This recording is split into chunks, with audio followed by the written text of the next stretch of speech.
Hello, I'm Fast Lawyer. Today we're going to do a review for Reflex Unit VR, a game released on the Steam store May 17, 2017 for the Oculus Rift by developer Robusaru Games. It normally retails for $5. I bought it on an Oculus Store sale back in 2018, 50% off sale price. I tested this game out on the Oculus Quest 2 using the Oculus Link cable. This game supports touch controllers, remote, and gamepad. Reflex Unit is basically a mech shooter with a top-down god view where your mech has a limited view 360 radius around it. The single player campaign has 7 levels and it took me approximately an hour to complete it. There's also online PvP, but I'm not sure that anybody plays that anymore, and there's also an endless wave mode. You have 3 mech fighters to choose from, although you have to unlock them first by completing levels. Enemy variety is very limited. I think I noticed 7 different enemy types, and unfortunately, although there are 7 levels, they look pretty similar. Reflex Unit VR is running on the Unity engine. On my RTX 3080, I was getting a steady 90 frames per second.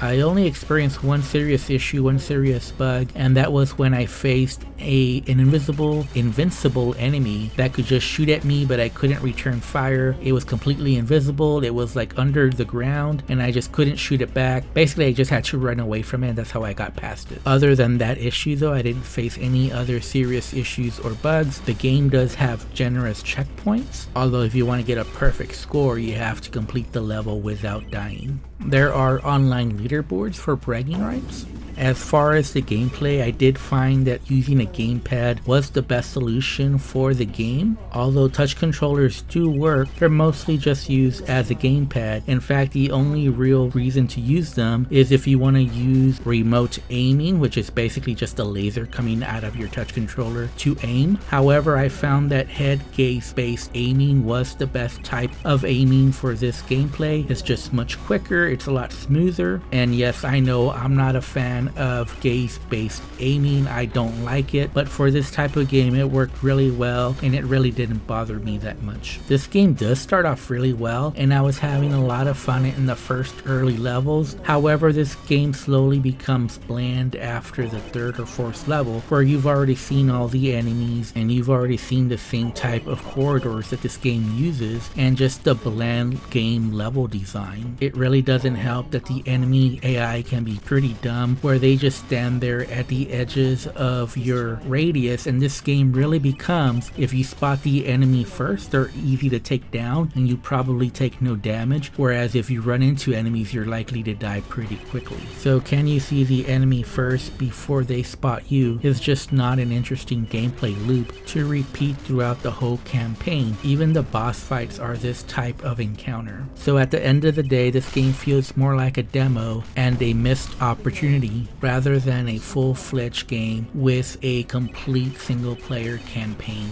And in case you're wondering, there is no story here either. And that's a shame, because this game could have been epic if the developers had put more work into making this an interesting experience, but it's just too bare bones an experience, and that's why I just can't recommend this game. And if I have to score it, and I'll use the Oculus Store star system, I will give it 2 out of 5 stars. Buy it only on a deep sale. Of course, the Oculus Rift store doesn't have any sales anymore, so good luck with that. Anyways, I'm Fast Lawyer. If you enjoyed my review, don't forget to like, comment, and subscribe. And as always, have a wonderful day and enjoy the rest of the video.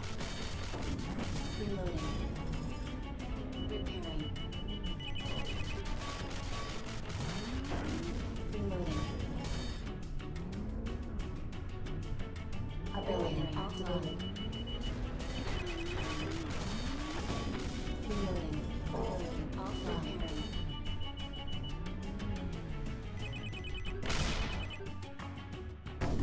Reloading.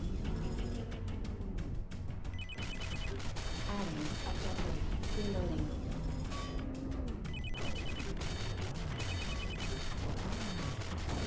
Reloading. Reloading.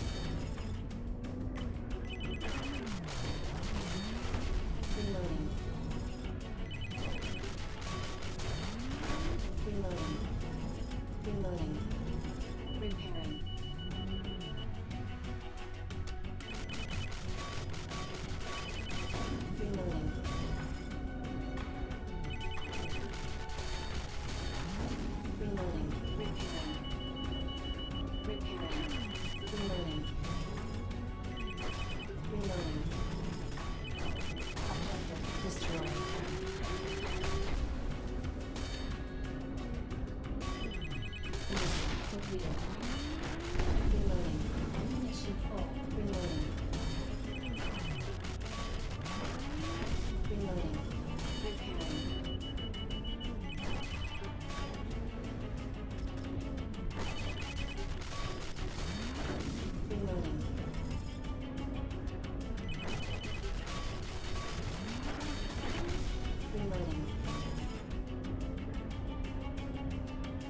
Mission accomplished.